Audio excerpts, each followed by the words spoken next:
Good morning! Dito kami sa Rizal Park kasi pinasyal namin yung office mate ng asawa ko na taga Norway. Ayan. Wala pa masyadong tao. Sayang hindi ko nakuha ng video yung Rizal Park. Ay, Rizal Park. Rizal Monument mismo. Ayun. Yun. Pero ito, medyo na hindi kasi ako masyado into history.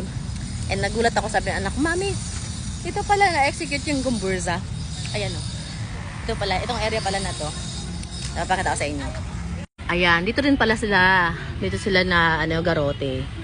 And on this spot, on February 17, 1872, Father Jose Burgos Mariano Gomez and Jacinto Zamora were executed for alleged complicity with the military uprising on Cavite in January 20, 1872. Ito pala yun. So dito unang nakita ni Pepe ang